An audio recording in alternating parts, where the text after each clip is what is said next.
A very good evening to Globespan 24/7 viewers as we continue our Monday night program here from New York, in Guyana, and around the world. We want to thank Nohar Singh for making this platform available, and of course, to Devin Bisu, our technical specialist. We want to thank our sponsors for their continued support as we bring information to the public on matters affecting Guyana. We want to thank you, our viewers, for joining us tonight, and for those who will be watching it after the program, we want to thank you again in advance.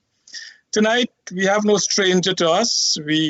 A gentleman who has been in the body politics from the PPP days of Cherry Jagan. He grew up in the PYO and then became a member of parliament after the 92 elections under the PPP, and then he left to form the Alliance for Change. Today, as we speak, he has been re-elected leader of the AFC. So, Mr. Khemraj Ramjattan, welcome to the program tonight.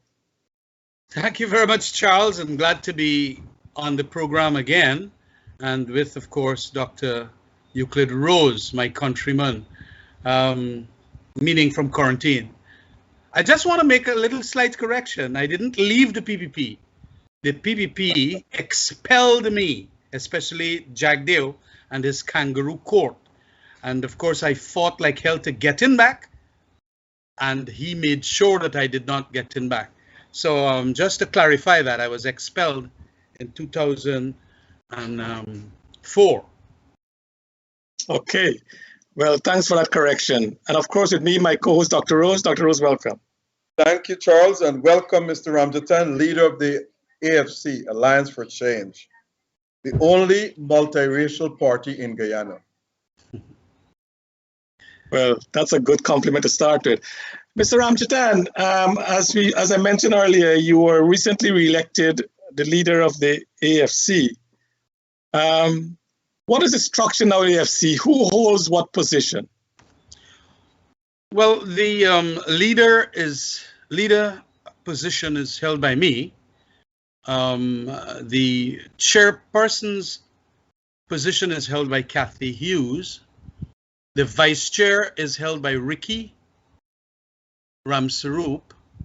The general secretary by Sharad Duncan, and an appointed position, deputy general secretary, is held by Juretta Finance. That was an appointed position. We have 12 other duly elected members. They include, of course, Raphael Trotman, David Patterson, Beverly Alert, and a number of other leading members, and some youngsters that came in who were duly elected. Ours is a duly elected 16-man committee, 12, and the 4 top leaders, leader, general secretary, vice chair, and chair. Our treasurer, duly appointed under the constitution of the AFC, is Mr. Ron Alert from the diaspora. He has an ACCA, has been a big member in the USA chapter, as you know. I think both of you know him. And he, at the last NEC meeting, we had him being selected as the treasurer of the party. So the 16 of us that were duly elected, along with certain other co-opted members, but we are now getting the permission from the co-opted members. We had proposed some names, and so we will have a further 12 from the various regions, and also on grounds of what we call to bring parity in relation to youths and so on. Sometimes the duly elected members are all, pretty old people, and so we co-opt some youngsters from the Youth for Change, and they then become members in the what you call national executive. So that process is ongoing. Our chairperson, Kathy Hughes, is handling that, and we will soon come out in a couple of days. Once those members who we have proposed indicate, yes, we would love to serve for the next 2 years, and we will have a complete framework of national executive members, all of whom would have said yes we affirm that we will become co-opted members. Now, you know, party waned after some time. When the AFC started, as Dr. Rose mentioned at the beginning, it was seen as the only multi-ethnic party, and people had tremendous hope in the AFC. When you started, I believe it was 2005, 2006. That's correct. When it was formed. Over the years, you have had very great support from the Guyanese population. That began to, dissipate after you became part of the coalition. Before I ask you what went wrong, how effective was the AFC in your view in the coalition government? Well, we were extraordinarily effective. We punched lots more than our weight, and as a matter of fact, I think it had some jealousies as a result of that. We had approximately 7 members who were in the cabinet. I was a vice president. Mr. Nagamutu is, of course, prime minister and first vice president. Kathy Hughes, Dominic Gaskin, Raphael Trotman in the natural resources and in infrastructure, David Patterson. We also had a junior minister of Amerindian Affairs, Valerie, and so on. And we did a whole lot of good things for this country. At the national conference, I mentioned 2 great decisions that we made, which generations to come will see it in that context. First of all, right-sizing sugar, which has become a black hole, even now in the present government, and also signing that production agreement, oil and gas production agreement with Exxon, which has made Guyana, as I have been saying around the place, the honeypot. It had imperfections. We were very green in relation to these major companies, extraordinarily powerful companies. But it was indeed a good agreement, we felt. And today we got $607 million. This year we will get another $1 billion because of the high oil prices, over 100 US. And so generations to come will agree. As I have said in another program, Charles, that these are what, in a sense, the AFC by their ministerial portfolio brought. I remember President Granger indicating to me that I should chair the committee in relation to the sugar decisions. Noel Holder was the Minister of Agriculture. He was doing a lot of the analyses and so on, but selling it politically, I was the person. And myself and David Patterson, if I may mention. And of course, we know how much David did in relation to infrastructure works, how in business and the Small Enterprise Bureau and this and that Dominic Gaskin did. And then, of course, after the dual citizenship ruling, Khemraj became the minister. So it was fantastic. And no third party that, had just come out of a scene where by itself it only won 7 seats, now got 12 seats with 7 ministerial portfolios. And, we made very good decisions. Of course, things didn't work out the way we thought it would have. And a lot of promises were made by the PPP that we were wrong about sugar. We were wrong about the production agreement. And of course, they are there today. We're not seeing anything being bettered by them. But because of the fooling of the populace, in my view, we lost and we are in opposition. But of course, that's the democracy. Things will happen and you will have to give way, and then you can come the next time stronger. And in view of all that is happening right now with Sugate and all of that, we feel that we are doing well. We came out of a national conference very, very successful. A lot of people don't understand the Alliance for Change. I know that 2 of you knew and know about the Alliance for Change because you were members or at least supporters of it. And it is very difficult in a country like Guyana to maintain the attributes of a party. One very big attribute is to have elected officials. One big attribute is also to have your national conferences. You have other small parties that are saying a lot, but I don't know if they have membership that are broad-based, like how we have it, just like how the PPP has it and the APNU has it. And so it requires a lot of money. It requires a lot of life to be put in and effort to be put in. It is not easy. And then at any stage, being very liberal democratic, unlike what I regard as the centralized politics of the APNU and the PPP, you can have a lot of people criticizing Khemraj Ramjattan, criticizing David Patterson and Cathy Hughes. And we have to remain silent because the constitutional principle that we govern by is liberal democratic politics.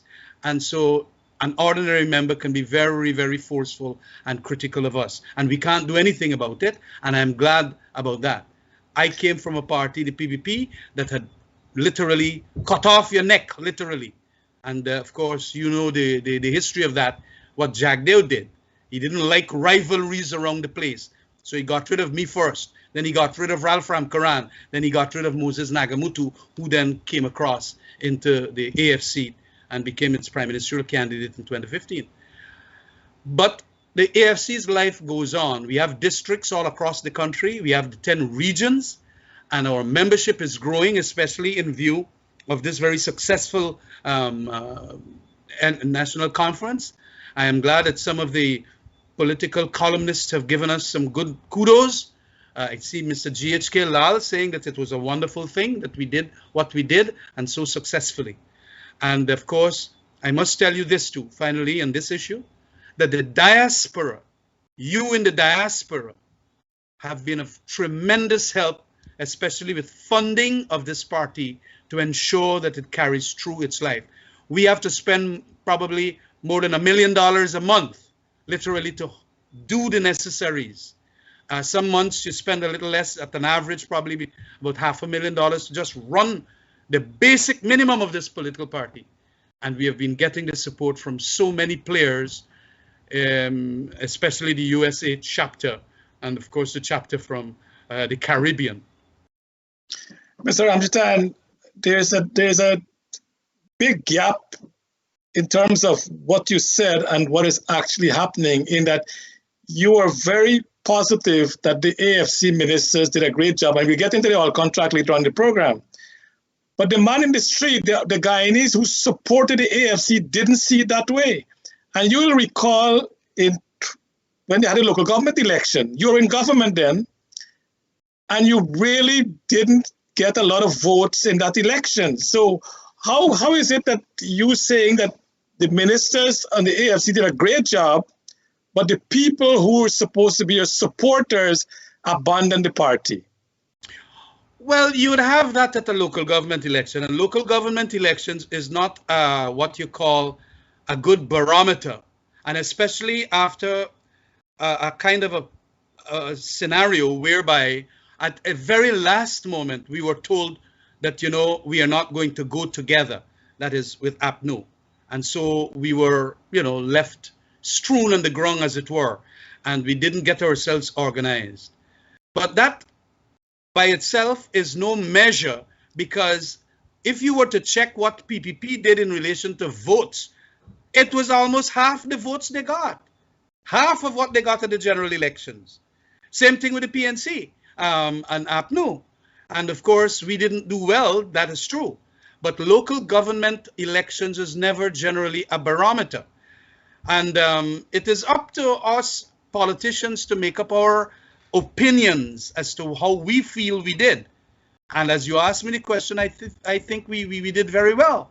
As a matter of fact, when you go back to the national elections of 2020, and notwithstanding the ugly recount factual matrix that came up with a whole set of things, let us take it as declared by the chairman of the Elections Commission.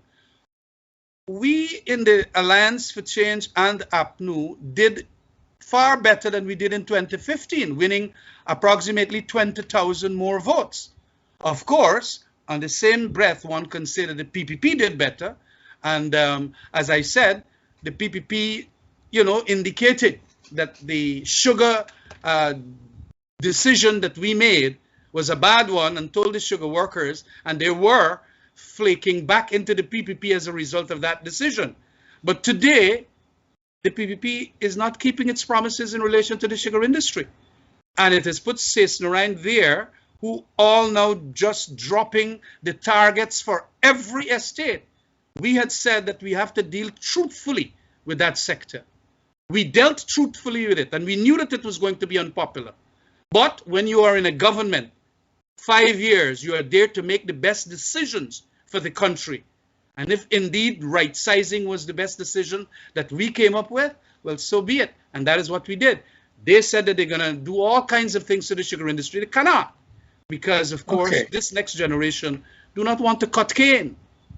All right. And but as you know, we had SACE on this program, and SACE rightly said, and I was there doing an audit with Kaisuko, that SACE, when he went there, it was like Sanford and Sons. You know, it was all derelict, garbage, machines that were not performing. So you're giving the man a basket to fetch water, and, you know, the fields were not prepared for cultivation and so on. So you really can't blame SACE for 1.5 years for turning an industry down that was really dilapidated for many, many, many years.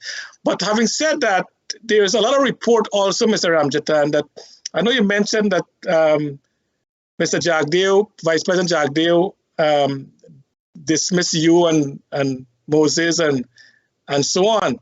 But the reception we're getting from the public is that maybe Jagdeo did a good thing, because when you guys in government, you failed miserable. Even though you're saying you guys did a good job, the people think that you didn't do a good job as minister and as prime minister for Moses Nagamoto and so on.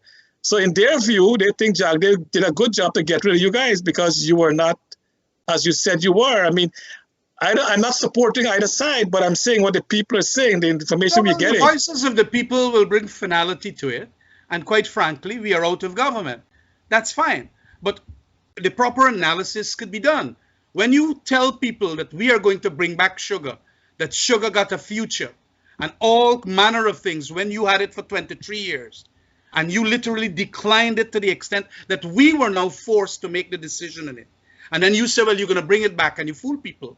That is why we are saying that this politics is very fluid, and that at a certain other point, the people now will realize, especially the cane cutters, that this was all a lie that Jagdeo put to us.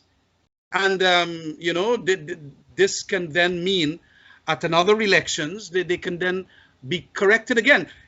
Remember, when we were in opposition in 2011, coming up to 2015, and we put up what we will do for the sake of the country, we indicated that these are the things that we're going to do, and the hard decisions must be made, even if it will sound harsh. And we did that.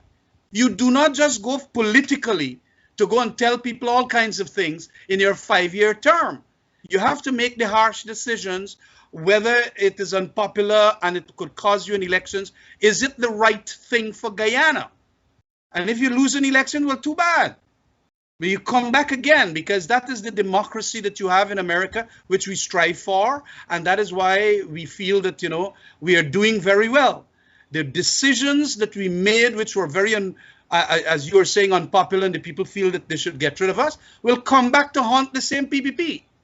And there is where we're going to take it. And after a while, it will settle down. People are going to say, well, you know, look at the circumstances. We don't want to go spend money and so much money into an industry that is a black hole. You're selling for 13 cents and you're producing for 30 cents. And don't bother with the reasoning of Sesnarine. SACE knew that these are the things that will bother that industry. Bad flooding, bad climate change, and all of that. And there isn't mechanization. People don't want to go to work. GAU itself is saying, SACE, get out the place. So just, you know, let's be balanced here. We are out of it, but you got it now. Let's see what you're going to do with it.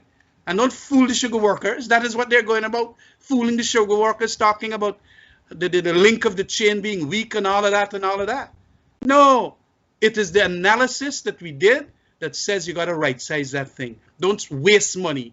Go put your money in other places. Build more schools and hospitals and education institutions and so on. Dr. Rose? Yes, Mr. Ramjattan. And folks, you're listening to the only network that is fair and balanced. And we are always fair and balanced. Mr. Ramjattan, you have been a politician for at least 3 decades now. But you were suspended or kicked out from the PPP, as mentioned by my colleague Charles before. Why? And if the PPP invites you back in, would you go? Absolutely not. I mean, I tried my best after being expelled. Bharat Jagdeo had said that, you know, if you can give me 7,000 signatures from the various constituencies, I gave him 14,000. And because you're popular, he said, no, all of this is fiction. Don't bother with it. And he threw it away. In the presence of Do Not Sing, who was there to tell him that you have to do that again.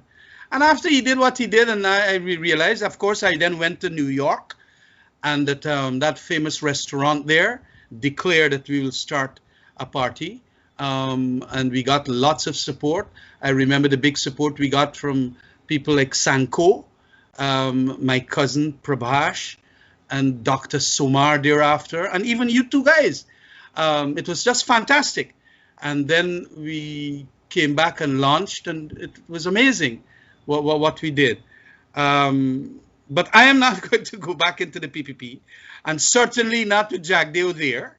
How are you going to ever dream of that happening? That fella is a mini Putin. You have been elected leader of the AFC a number of times. I think this is the 3rd or 4th time you've been elected leader. What does the future of the party, what does the future hold for the party, and what is your vision for the AFC? Well, the future that the party holds will depend largely on the effort we put into it. We have a lot of investment to make with our younger leaders. As I spoke to them on the national conference, I made a statement that good readers will make better leaders. I find that a lot of our younger people sometimes live in this Twitter world where just 3 or 4 sentences and they feel that they understand the subject matter. So we have to do lots more in education. Even at the ground level, we have to go on far more frequent outreaches and meeting the people, whether it's in the hinterland, whether it is in quarantine. And quarantine is very important because there's the bastion of the PPP's vote and Essequibo and so on. And I believe that especially people like myself and Ricky and others of East Indian community in the leadership must go to these communities and show, you know, because what the PPP does is to say that the AFC is not a multiracial party. It is a party that is led by non-East Indians, and Khemraj is just a puppet and all of that. But so what we do, and we have a lot of East Indian leaders in the party that will now go there and talk to them, and when they see that, the optics and all help. So it is important that we carry the language of the day, the topical issues. We also do better with the education of our younger brass and the leadership, and of course at a parliamentary level, because we have 9 parliamentarians. Make sure that their argumentation and debates are of high quality. The other thing is that we have to ensure that they live the very examined life. They must come out in, you know, programs like these and argue the case for what it is required. And to that extent, then, my vision is to maintain that the Alliance for Change remain as a bridge for the 2 more ethnic-oriented political parties, the PPP and the APNU. In the speech that I made, and by the way, I will have to circulate that now, it is that third parties like the AFC must ensure that they are the bridge in a ethnicized polity like in Guyana, to talk to the PPP and to talk to the APNU, and to have independent positions, some of which will be against the PPP, some of which will sometimes clash with the APNU, and to hold forth in relation to that.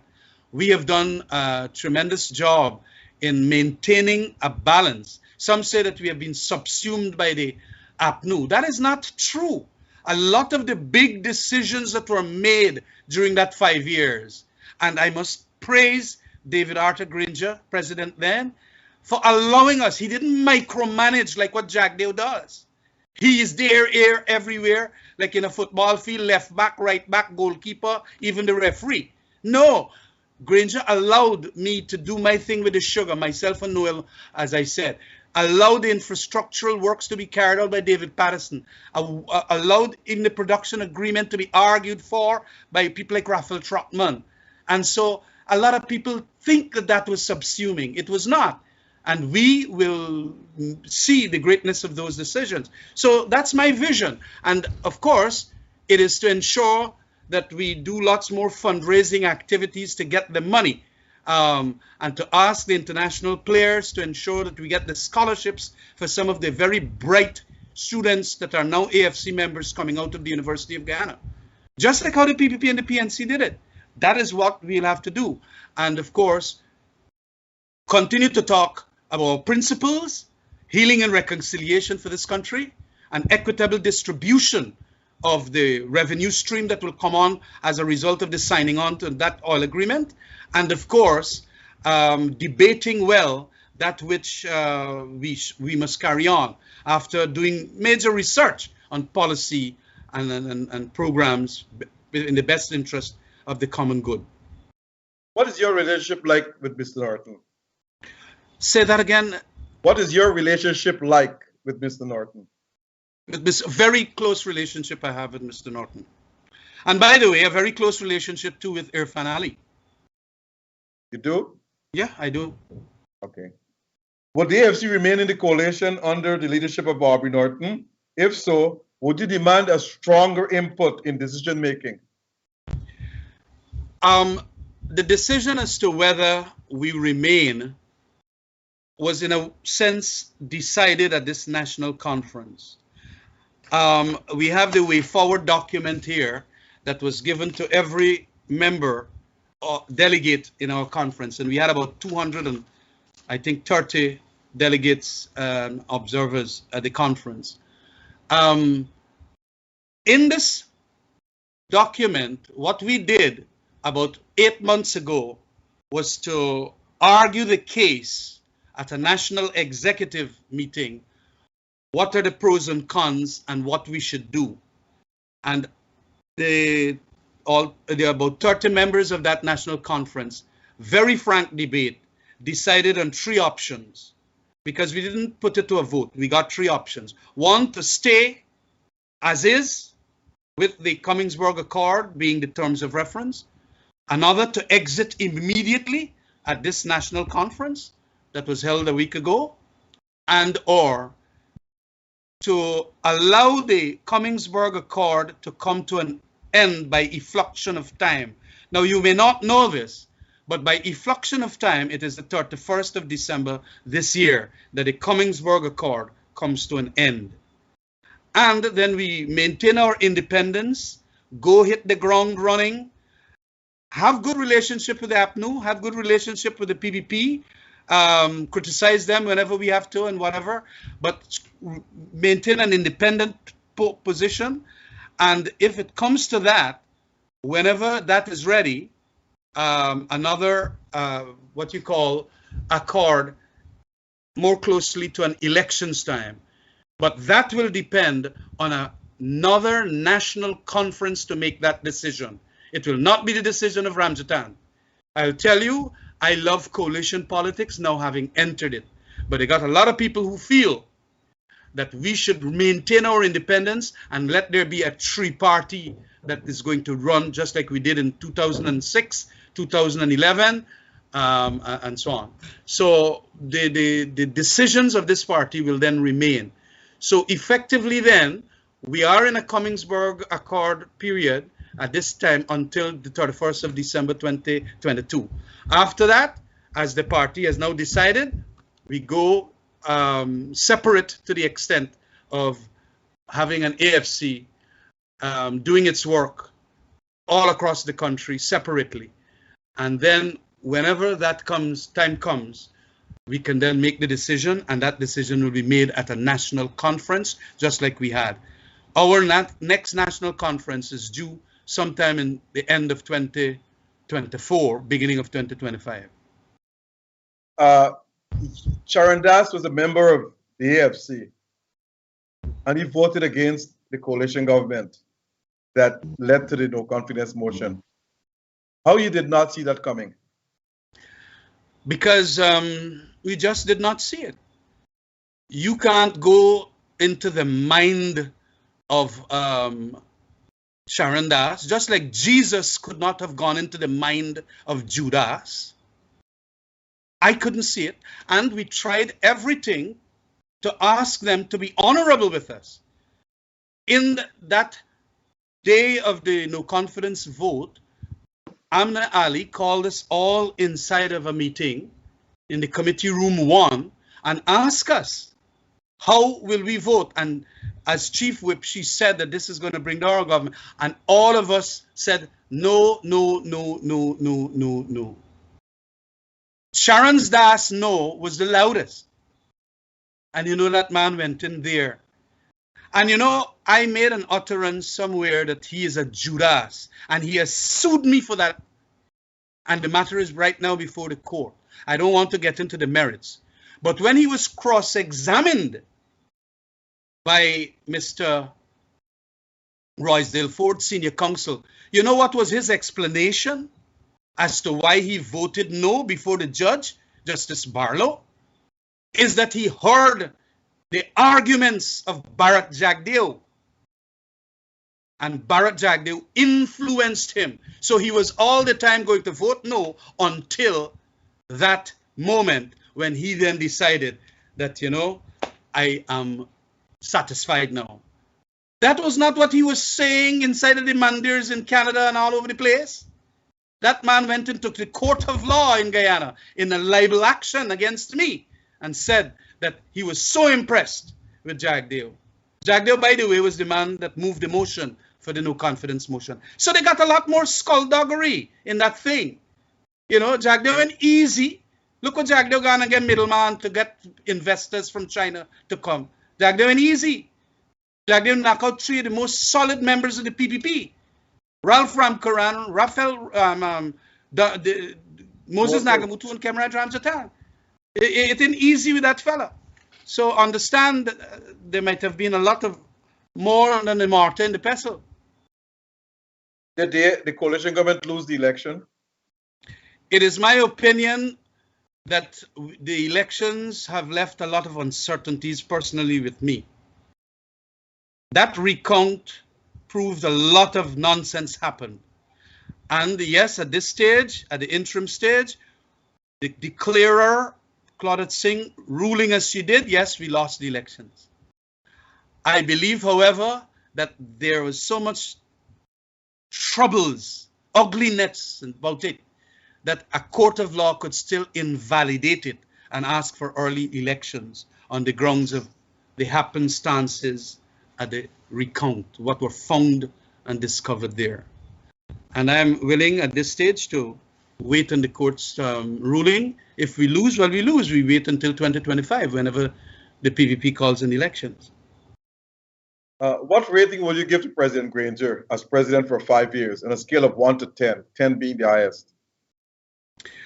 I would give him some good marks.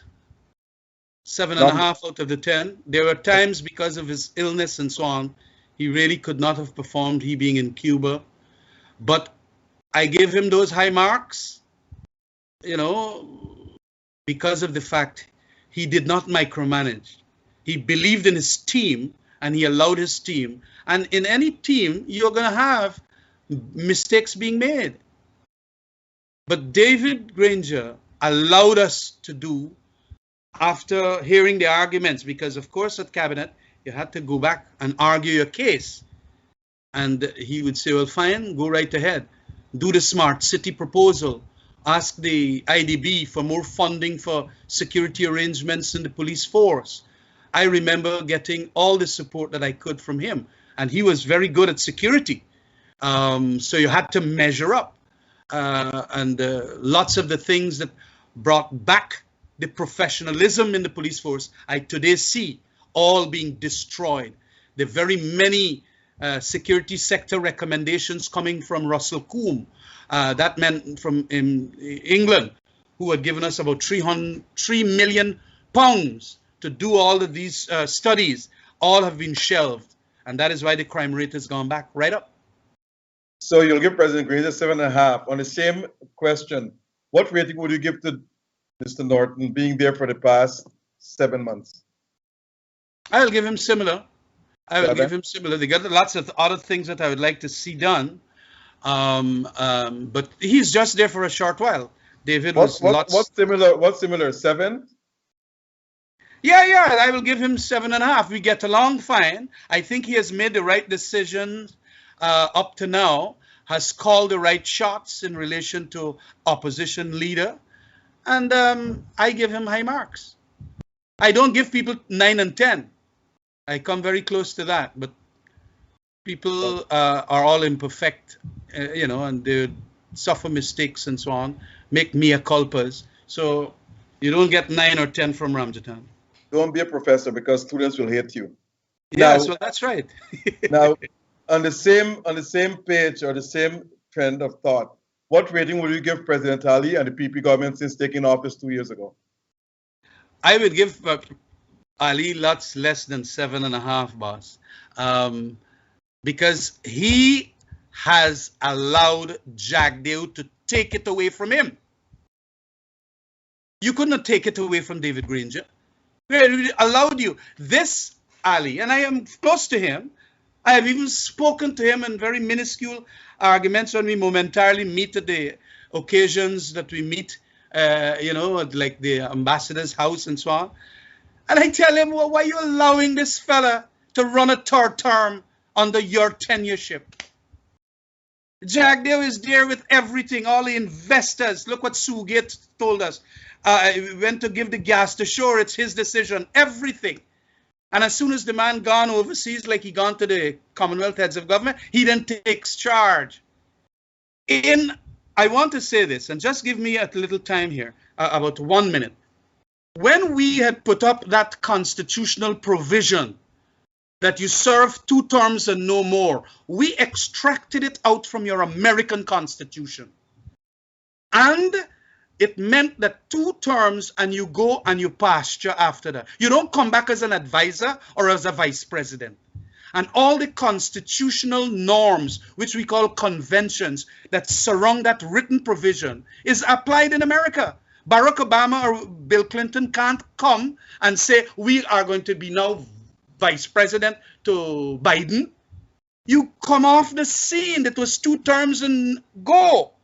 But Jagdeo, first of all, allowed a man named Richardson to carry the matter right up to the CCJ, which ruled the term limits are constitutional. He had argued the case in a vicarious way for Jagdeo that this thing is illegal and unconstitutional. But even when the court ruled that way, and you thought that he would have gone and pasture, gone and write some book or do some other things at Freedom House, the man comes straight in the middle of your government and literally running it. And the people, especially the president, not telling him, hey, you remember what you had told Janet Jagan when Janet wanted to tell you how to run the country? You told Janet, you're a private citizen. I am the president now. Please, Irfan, tell Jagdeo, you're a private citizen now. Let me and Frank and Anil and Vindi and so on carry on with the government. But no, he goes on and he literally makes minuscule, de minimis, the efforts of the president. I have seen him shout down the president, literally, when he said that we are not going to have a commission of inquiry. And the president said, well, hold on a minute. And I understand that inside cabinet room and all of that, this thing goes on. He plays the autocrat. And he believes that, because a lot of people literally worships him in the PPP. They say how he got encyclopedic knowledge of almost everything. That's bull. I was there with him. Not as bright as they say that he is. And he loves to knock out people that will do positive rivalries with him. And that is why I always say he's a banyan tree. Nothing grows underneath him. And that is what, and then he gets this political clout that is now going to tell people, Sue, get a house next to him there, come across, and we're going to talk. You're going to look after agreements, and I'm going to look after the government side. The thing is, stinks to high heavens. And the president of this country does nothing. And for that, I take away about 3 points from him. So you'll give him a 7. Barely pass. A barely pass. Or even, not a pass and all. Okay. Charles, over to you. Mr. Ramjattan, we'll take a short commercial break. And when we come back, we'll continue the discussion. A great discussion. Our audience will be back shortly. Travelspan has some very cheap fares for July and August to and from Guyana. Seats are limited, but call Travelspan today for these discounted low fares in July and August. In New York, call 718-845-0437. That's 718-845-0437. In Georgetown, call 227-1701. That's 227-1701. And in Berbice, call 337-4287. That's 337-4287. For discounted airfares to and from Guyana, call Travelspan today. Are you missing homemade food, snacks, drinks, roti and curries, or have a busy schedule? Then get your favorite curries and roti delivered directly to your home with all from one supplier.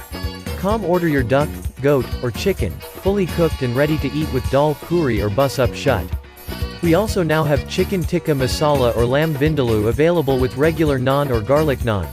Don't forget to add your solo, icy, coconut water, or Nestle drinks to these delicious meals. Select your choice, and load your box and let allfromonesupplier.com deliver directly to your home. All From One Supplier has you covered for all your food. Plus if you need pepper sauce, curry powders, fish, meat, ghee, and so much more. We also have tasty pastries like pine tarts, cheese rolls, currants rolls, coconut rolls and so much more. Sales are ongoing every week, and your first order is 10% off once you apply the coupon code, Globespan24x7. Log on to allfromonesupplier.com today and purchase.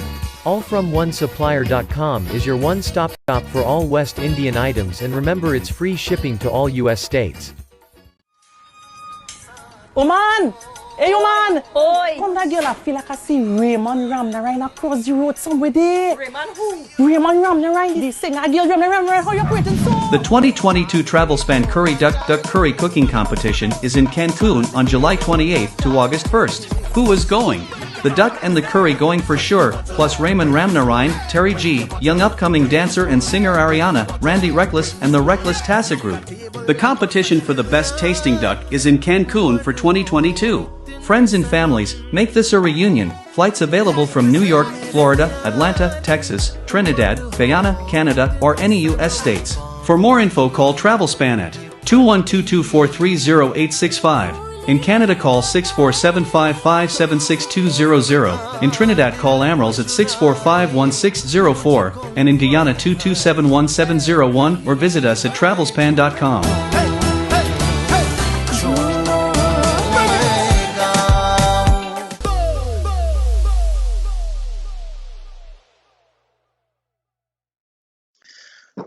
Welcome back to our audience as we discuss with the political leader of the AFC, Mr. Khemraj Ramjattan, coalition politics, the political and economic situation in Guyana, and the future of the AFC. Mr. Ramjattan, I know if you don't mind, please, if you can cut your answer a bit short, because we need to cover quite a bit and we don't have much time. Let's talk about sugar quickly. When you said President Granger gave you and David Patterson the responsibility to get the estates to be closed to work it out.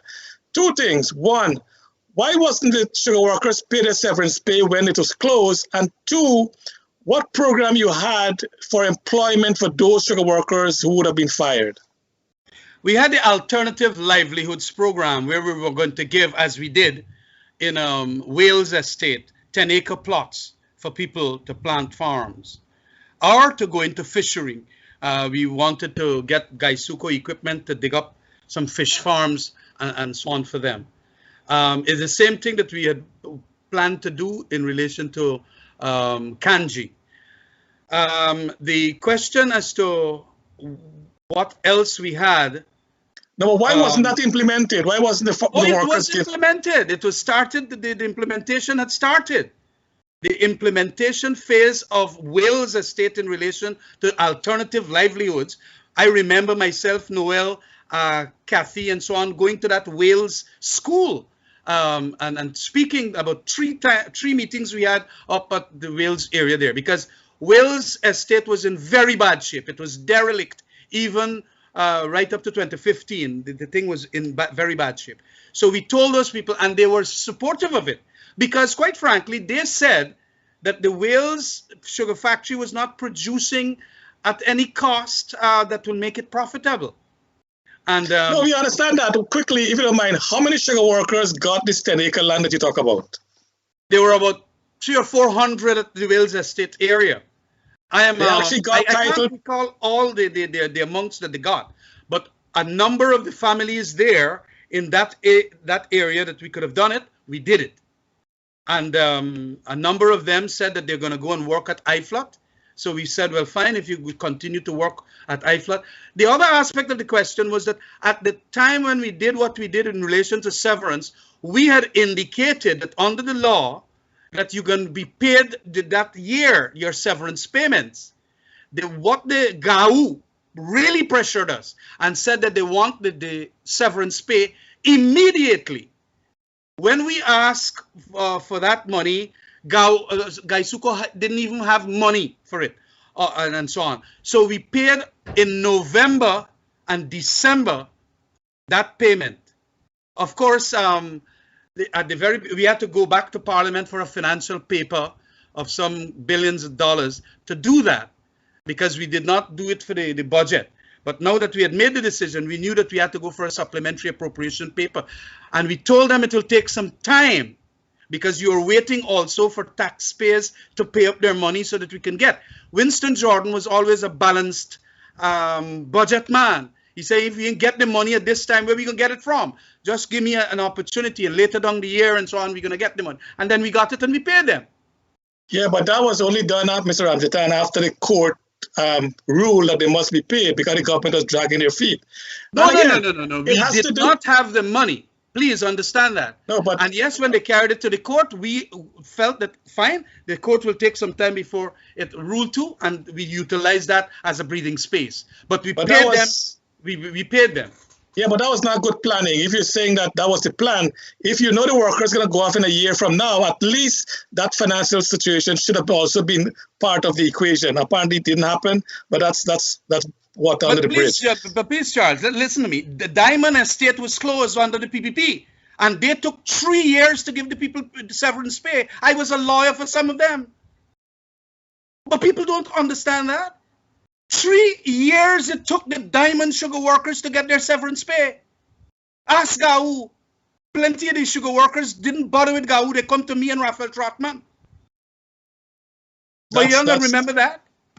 That should have come up during this time, but apparently now you're bringing it up. Nobody seems to. Please, the trouble is that sometimes all these arguments don't come to our heads immediately. But the history of the industry is like that. In Trinidad, when they closed the industry, it took about 4 years for them to get all their severance payment. Okay. Before I get into the contract with the oil and gas, the Prime Minister had Prime Minister representative all over the country. You had one in Linden, you had in Region 3, I think Region 2, you had representative, Region 6, Region 5, and so on, the Prime Minister representative. Yeah. There was a lot of animosity between you and the Prime Minister and Harbhajan and Barbies. Why was there animosity? I am not aware of any animosity with me and Harbhajan. I remember one time we had a disagreement. He was saying that people got to remove their paddy from the road, and as public security minister, it will cause accidents and a whole set of things. And I just stamped my authority and I said, please, rice farmers ain't got a place to dry their paddy, and the road will be used. It is a tradition, but we're going to try to wheedle ourselves of it. And after that, I don't know of any arguments that I have had with Gobind Harbhajan. I just said that I am the minister. I'm going to tell the policemen to have at least discretion in relation to the drying of paddies. What we have to do, and I remember speaking to the president about this, is to build dryers and ask especially the RPA, who we wanted to fund to have dryers on pieces of land that could be made available by rice farmers, so they could dry their paddy in dryers rather than use the road. But we were, of course, saying that when we get better income streams, and that was all these are considerations caused us to sign on to that oil agreement, that when we're going to have a better day. And is Mr. Harbhajan I part of don't the know AFC? any other thing that we had with Harbhajan. Is he still part of the AFC or he's not part of the AFC? I don't think, I think he still associates with remarks about the AFC and so on, but as to whether his membership is in order, I didn't see him at the national conference either. So he probably might have pulled out. But on the chat lines, I noticed that he makes some comments about the AFC all the time. Some of it glowing, some of it not so glowing. Let's talk about the oil contract. Do you think Raphael Trotman signed a good contract? I think so. He did sign a very good contract. And in the context of the times that we were in, I think all the better in view of the fact that we had other considerations than merely the economic ones. Remember, at the time when that happened, what the fellow name from Venezuela, the President Maduro. Maduro drew a demarcation line stating that all that maritime sea, Stabroek Block and all the quarantine block and everything belongs to Venezuela. We needed a partner that would be close to America to teach the Venezuelans that you just can't go and take away our boats. One was the Perdan, MV Perdan. They took it away from that area and we could do nothing. What we needed was to say, well, fine, you can't go and touch ExxonMobil because Uncle Sam going to come on your backside immediately. As a matter of fact, they might probably want to use that to go back into Venezuela to get back all their oil reserves, and the Exxon had some huge investments in Venezuela. So there was an invaluable consideration in relation to the geopolitics of it that played on my mind as security minister. There was also the anti-fossil movement that was saying by 2025 we must do away with all fossil fuels because climate change is here on us, and the United Nations Climate Change Committee was saying we got to deal with this thing by 2030. So what do? We left the oil there and miss and doom ourselves to poverty and impoverishment? Or do we go knowing very well that we can have at least many millions, hundreds and billions of US dollars as per the arrangement?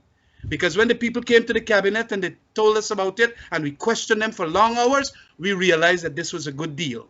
And so we decided. We just was not getting any revenues from sugar and so on. And there it is, you're being squeezed for a revenue stream. And then this God bless news that we have oil. And now people saying that it is a rotten deal. Well, you know, people say that all the time. Mr. Ramjattan, but your argument is defeating itself, because if Exxon is powerful to take on Venezuela, do you have to give Exxon everything? Because based on this contract, hold on, based on this contract, they're taking 75% of the revenue to recover the cost. There's no ring fencing. There is no proper insurance in place as we speak today. If there's an oil spill, there's absolutely nothing that guarantees that Guyana will not bear the brunt of a spill, even after the oil exploration is done. If the wells are leaked, Guyana is still responsible. What happened then? So we have signed an agreement that you said we'll get up billions of dollars, but if there's an oil spill, the one in the Gulf costs over $60 billion to clean up. So we are talking about a pittance in revenue, but we have a huge liability here that we don't know who will cover it. Is that you're an attorney? Will you enter a contract like that for your own purpose? I entered it, boss, and I am proud that I have done it. Because if, like naysayers, like you are giving me the impression you are, whenever you enter into any agreement, you want to buy a car, the car could explode suddenly. What happened? I am going to buy the car. You are dealing with the best oil company in the world. And yes, indeed, there have been oil spills. But if that is how you're going to deal with a contract to bring in a revenue stream that is so vital for this country, that has made it today the honeypot of the entire America, we're going to utilize that. I am certain that if we did not sign that agreement and the oil was left in the ground, people like yourself would say, well, what the hell, y'all did not sign up that oil agreement? These are powerful players. We are not as powerful as them. And if we now got to go down, please, if we now got to go down to check off all of these things, we were told that indeed they are going to get the insurance. And when we spoke to Vince Adams said that yes, we are going to ensure that there is unlimited liability. And they had signed on to that. Today, Jagdeo gone and tell the people it's only $6 billion. And it is not unlimited. A variation, that motion we have in Parliament to prove that we had unlimited by their agreement. And they're not bringing up the motion. David Patterson is going to speak on it as our head speaker. But yeah, well, Mr. Ramjattan, quickly, if you don't mind, Suriname gets 6.5% royalty. They have the same they have the same issue. Suriname collect tax. Charles, I'm not hearing you. Hold on. Suriname gets 6.5% royalty. Are you there? I'm there. You hearing me? Mr. Ramjattan, are you hearing me? Hearing us? I am not hearing you, Charles. Okay, Dr. Rose, go on. Mr. Ramjattan, you hearing me?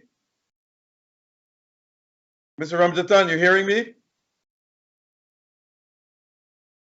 Oh, maybe his computer is internet problem, Doc, in Guyana. That's our problem here.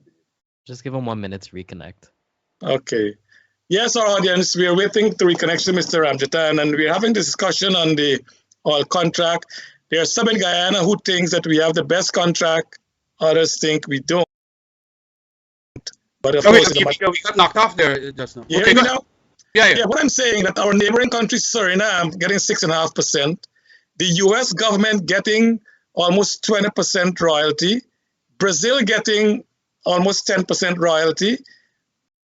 Why is Guyana, why we had to sign with a 2% royalty knowing that we have the best oil, the least cost of production, and still we are getting no tax on the profit and so on? Suriname gets everything, Brazil gets everything. Why did we go in a contract like that? Because when we asked the experts that there were, inclusive of some great economists out of England and the Rystad group, they said that we are about the middle as to the best deal and as to the worst deal.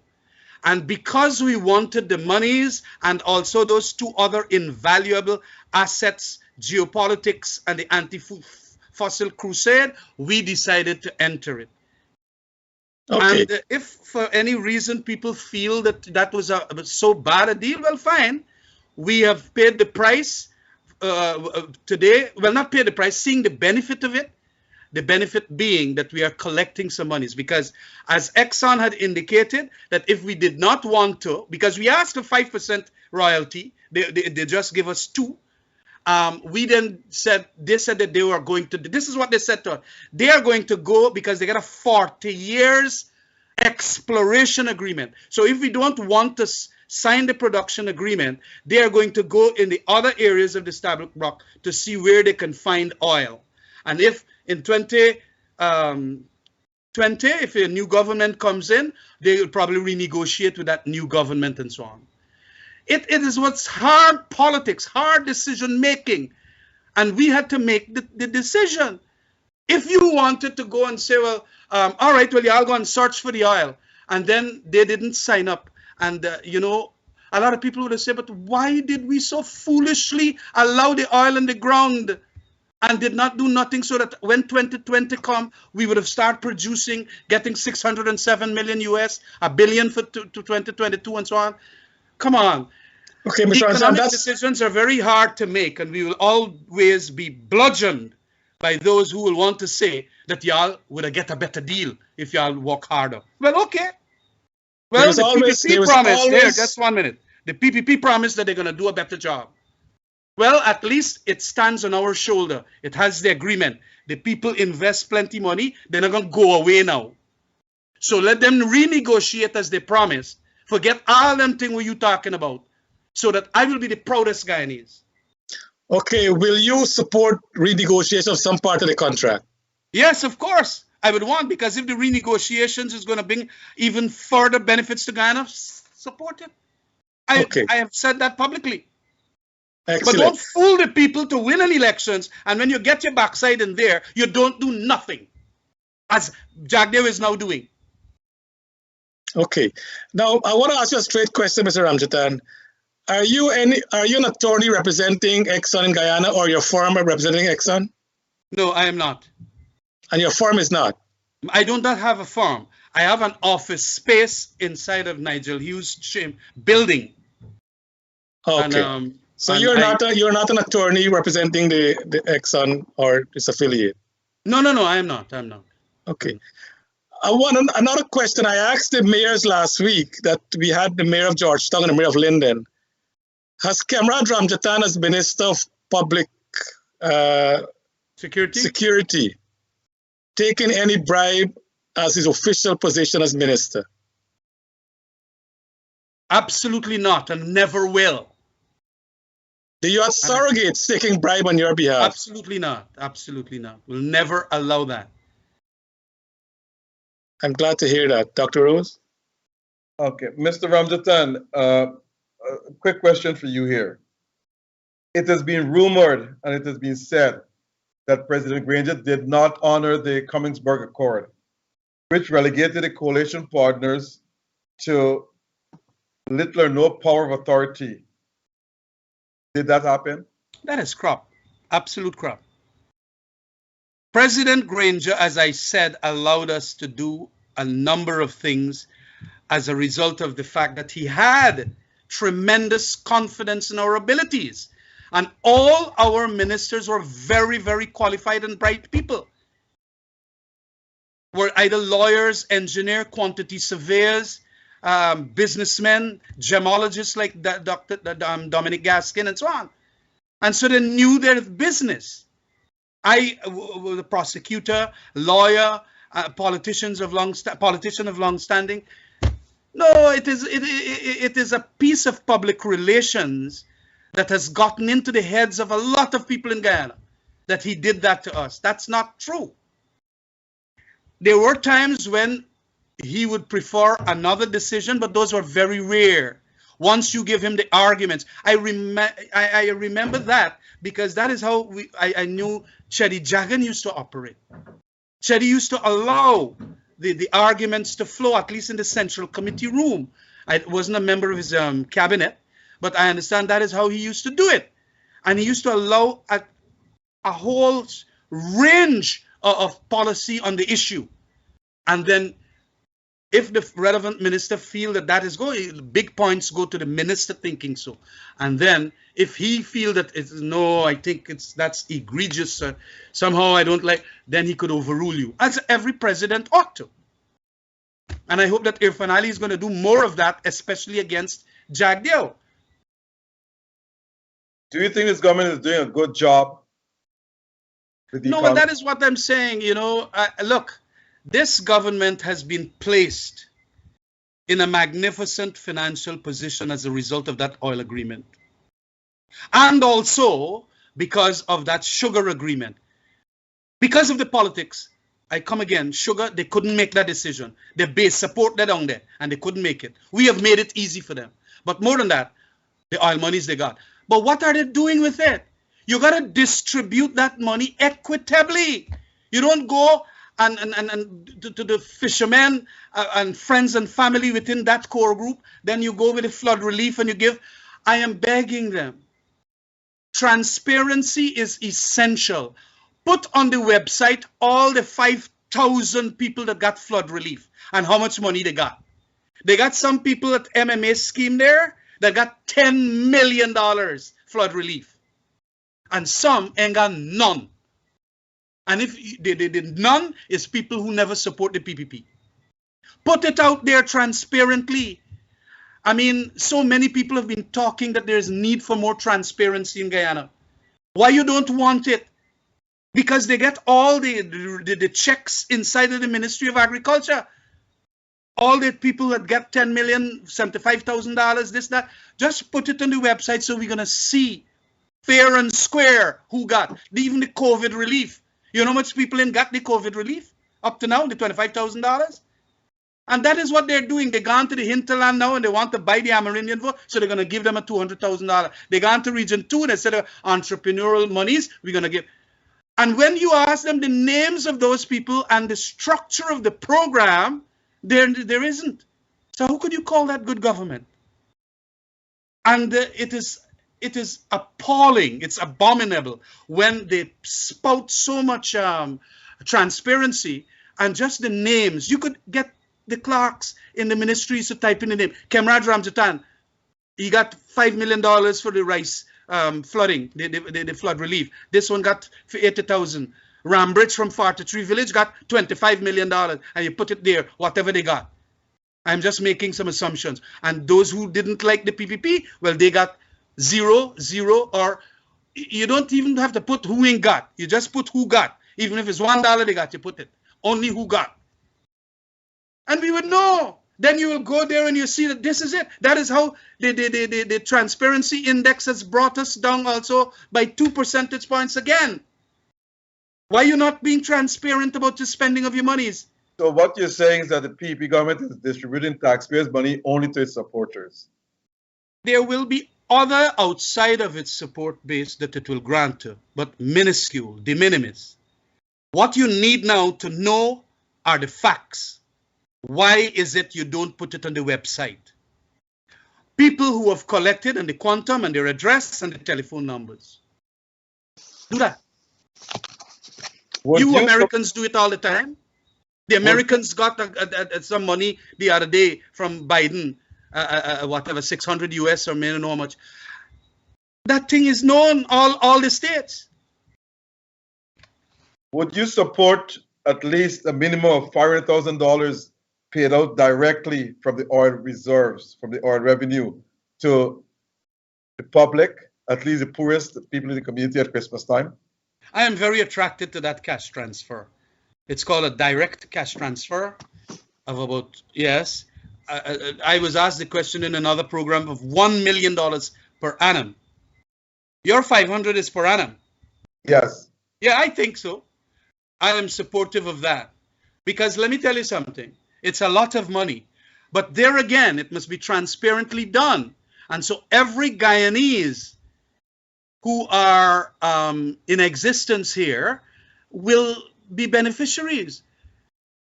Qatar got it. United Arab Emirates got it. Saudi Arabia got it. And they give about 25,000 US dollars and 5,000 US dollars and so on. And they got other benefits and so on. But of course, those are powerful countries right now with lots of history of oil. $500,000, that would be what? 2,500 US dollars? Why not? I am attracted to the thing because it makes everybody literally equal. And so it helps the poorer people with at least an income stream that can help them. And it's find attraction with me for even $1 million. But 500,000 certainly is a way to go. But let it be done very fair and square, and not in this discriminatory way that we see the flood relief and all the fisherman's money and so on being done. In 2014, the PP implemented a program that paid parents for each child $10,000 per year. Today, that's $30,000 per child. APNU came in and removed that $10,000. Why? I can't recall why APNU removed it or the basis for it, but the alternative that we produced was the school, the Granger school bus arrangement, which made $10,000 was even better than the $10,000. We did not charge for children using the boats at the Berbice River. We ensured that we did not raise that Berbice River bridge thing and so on. And when you do the computation as to that alternative to the Granger arrangement, and it was called the Granger program, I forget what it was called, but that was equivalent to lots more than that $10,000. I am glad that today, having done away with the Granger program, which meant lots more for the people and the school children, that they brought it back to 30. I support Priya Manik Chan with the $30,000 there. Someone from Rosignol asked to cross the bridge to go to New Amsterdam. The fare is $400 and vice versa. They had boats running there from Rosignol to New Amsterdam under your government. But your government removed the boats before leaving office. Why? We removed the boats from which The boats? ferry, yes, from the ferry from Rosignol to New Amsterdam and New Amsterdam to Rosignol. Well, I really can't remember right now the reason for it, but I think the school children were using those boats. Yes, and senior citizens as well. Yes. And they were removed a year before you all left office. Well, I can't understand at this stage recall the reasoning why it was removed. I really can't. If it was for the COVID reason or whatever, it could very well be the COVID. Okay. Given all what you have said about the PEP, do you think the coalition could win the next election? Yes, I believe so. Explain. I honestly believe so, because the stench of the PPP's governance is now coming around. Look what has happened. And I hope that you will carry on with a program about what Sugate is all about. And don't try to in any way, feel that it is not an important topical issue. Nobody, when you're spending $500 million behind Go Invest, Peter Ramsarup, and a former General Secretary of the AFC, the Deputy Sextus Edwards, nobody in government should do like what Jagdeo did there. It stinks to high heavens, calling people inside of his house to tell them, and the man is so, unworthy a character. And that just goes to show, because that is the tip of the iceberg.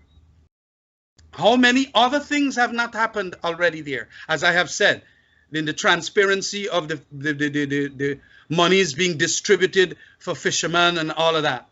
If we were to get the actual truth, you would see how nasty it is.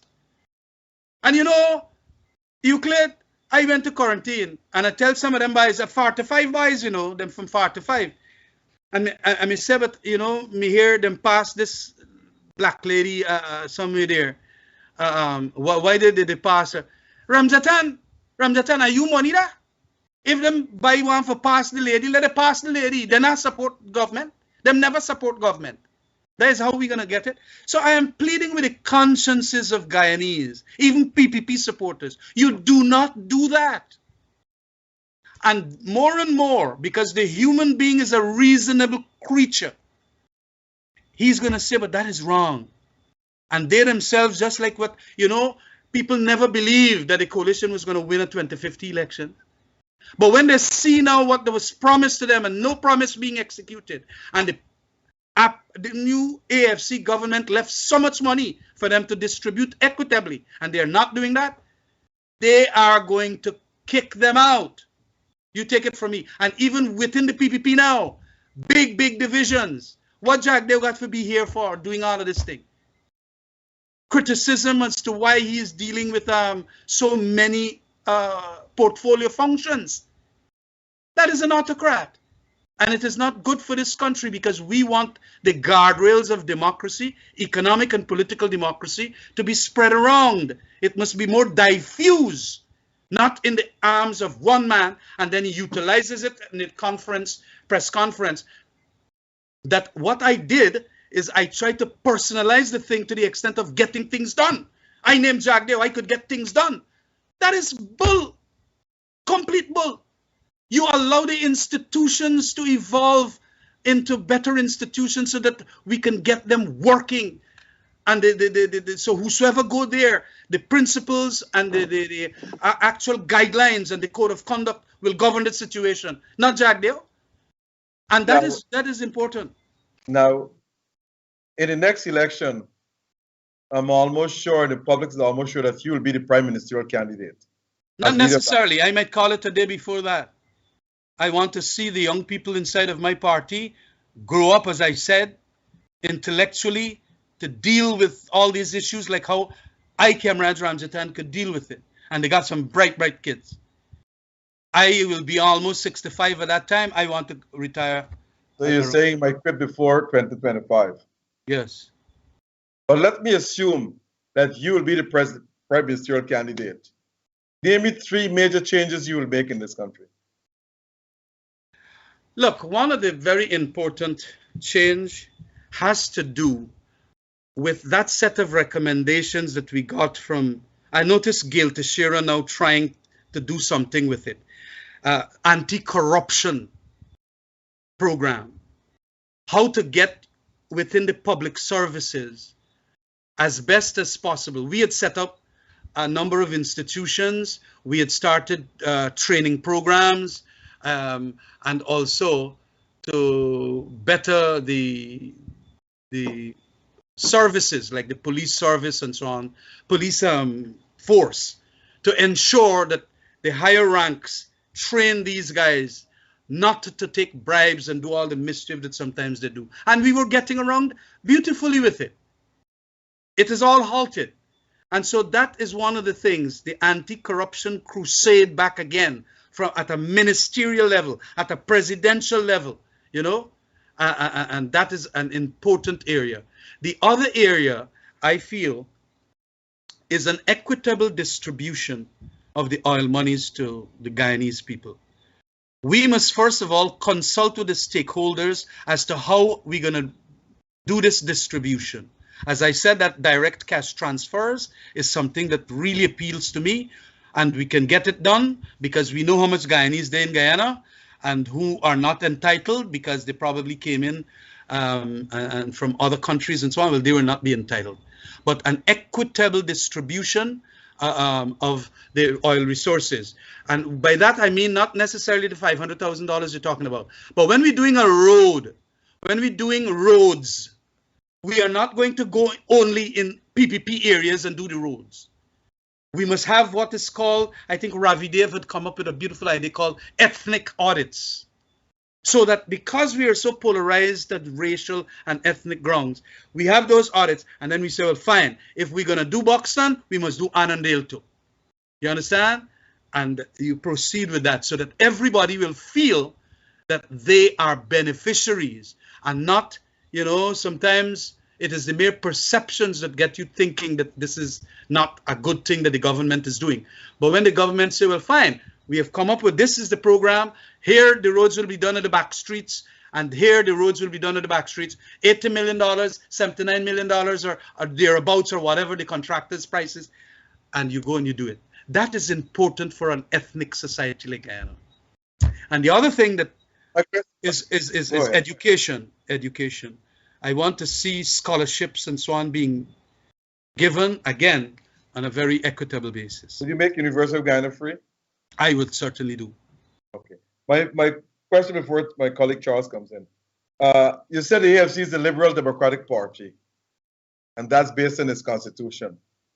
But is the PNC a Liberal Democratic Party? Is the PP a Liberal Democratic Party, do you think? No, they don't have liberal democracy as part of their constitution. I think PNC's constitution has socialism, and the PPP's constitution has Marxism, Leninism, and communism. In the 2002 Congress at Port Morant, yours truly proposed amendments to the PPP constitution that we delete communism and Marxism, Leninism, and substitute, therefore, nationalist democratic. We didn't even want to go liberal democratic. That is, I didn't want to go because you're trying to soften up some of them and you say nationalist democratic, but you meant roughly the same thing. And I was blasted out of that Congress. People call me a rat and all kind of thing. Oh my goodness. And so, you know, it is not as if when I was there, I didn't try. I tried. I mean, even people like Ralph Ramkaran tell me why I want to go there. And I warned him that was not my only proposal, but my proposal that we must elect at a national conference the presidential candidate going into another elections and the leader of the party. Right now, they got a 15-man team that selected Irfan Ali as the presidential candidate. And Barrett go and shout them down because I knew Anil Nandalal wanted to run, Frank Anthony wanted to run, but Barrett Jagdeo, the autocrat, go and say, no, I want Irfan. I, in 2004, also proposed in a four-proposal resolution to be put to the vote that indeed all these positions, like I now do it in the AFC, be voted for at a national congress. But no, if you see how they chop me up. And I said, this is expanding the democratic base of the party. I am certain that all these guys like Anil Nandalal and all of them, and even Ralph Ramkaran and Moses Nagamutu regretted what happened in the 2002 Congress at Port Morant. One quick question before Charles comes in. Forbes Burnham, Desmond Hoyt, Chady Jagan. Well, I wouldn't count Sam Mines. I wouldn't count Jagan's wife. Barra Jagdeo, Ramutar, David Granger. But President Ali is young. You as leader of the AFC and leader of the opposition, Corbyn and whatever it is, none of your children follow in your footsteps. Why? None of my children following my... None of the children of the politicians who were presidents and opposition leaders following the footsteps to be involved in politics. Well, I don't know why. I don't know why. But I have a young son called Divish that wants to be a politician. And he nearly won in the very first run at, at the AFC national elections. He was the 13th space. And I like the fact that he is interested. My father, as you know, Euclid, Tika Ramjattan, was very much involved in the PPP. My Aja was a staunch PPP man. And of course, I ended up in the central committee of the PPP, its highest forum after the conference. And I would like more people to be involved politically, young people.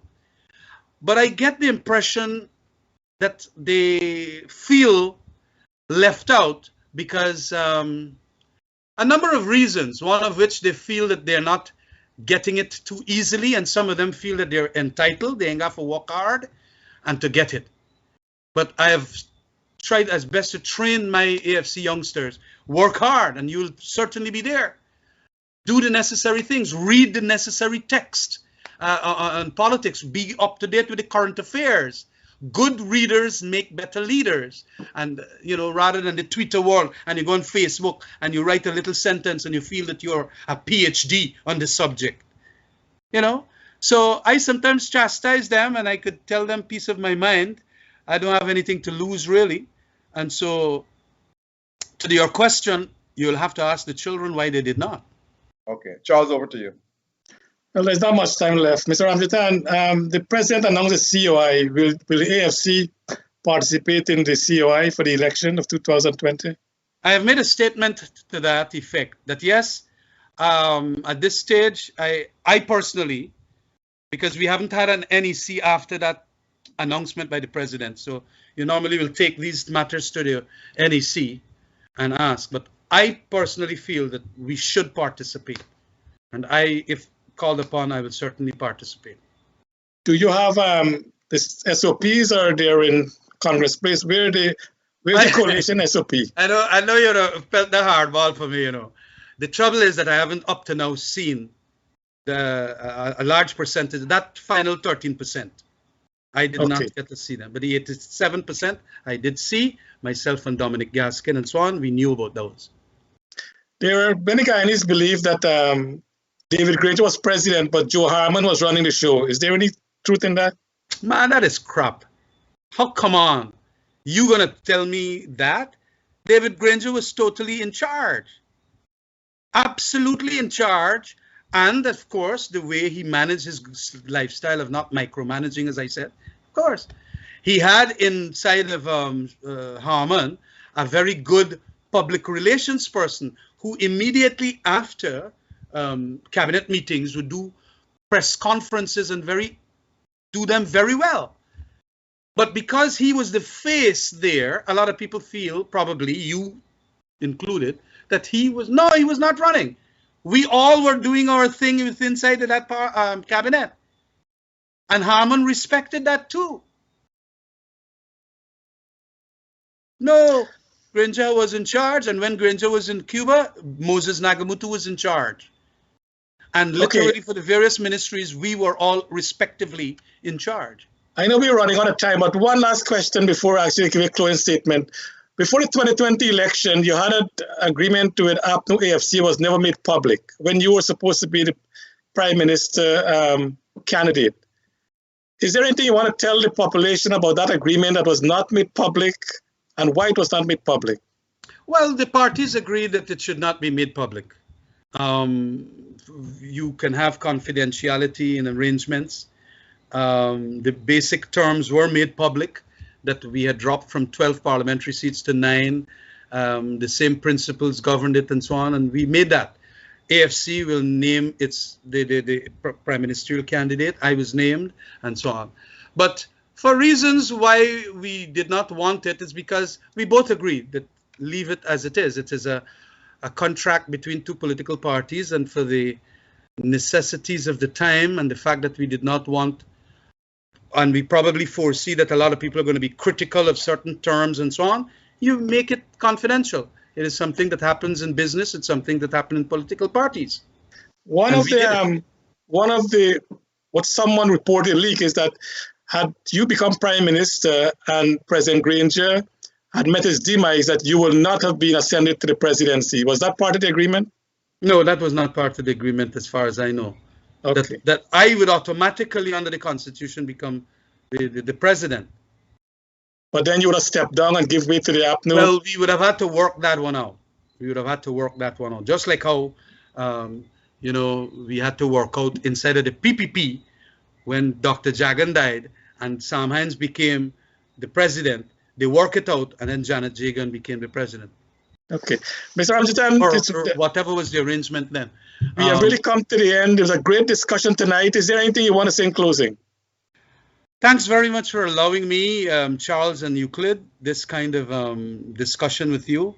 I thought it went very, very well, and I'm glad that you chose a topic as to the AFC for tonight's program. This kind of discussion is very useful in liberal democratic countries, and I want to believe that Guyana is a democratic country and liberal too. It is not Marxist, it's not communist, although I think Jagdeo wants to put it there. But it is programs like these, calling out leaders, letting them explain themselves. And I can only plead with my other leaders, whether in the PNC or the PPP, and the AFC also, to make sure that they could come out and answer questions that like what you have asked.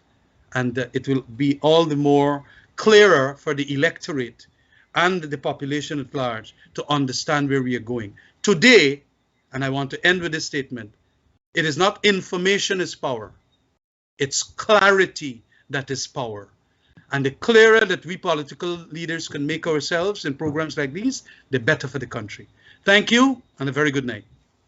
Thank you. Dr. Rose, anything in closing quickly? Yes, I want to still call on the government to pressure those internet cable providers to provide better service to the people. You cannot call anyone without being interrupted 4, 5, 6 times within a conversation that lasts 5 minutes. I'm also calling on the government to increase the retirement age from 55 to 62, minimum, to follow the rest of the Caribbean countries. We're the only country to retire people at 55 in this day and age within CARICOM. And we're also calling on the government to increase the salaries of teachers, nurses, police officers, and public servants to at least starting at $150,000 a month. Yeah. Cost of living has gone too high for $65,000, $75,000. These people are qualified people. That's why our youths are drifting away to the Caribbean and to the United States. Nurses, teachers, they're leaving. You have to increase the salaries and respect their position. Thank you very much. Well, thank you so much, Dr. Rose. Thank you, Mr. Ramjattan, and thank you, our viewers and to our sponsors. Take care. God bless our great country of Guyana.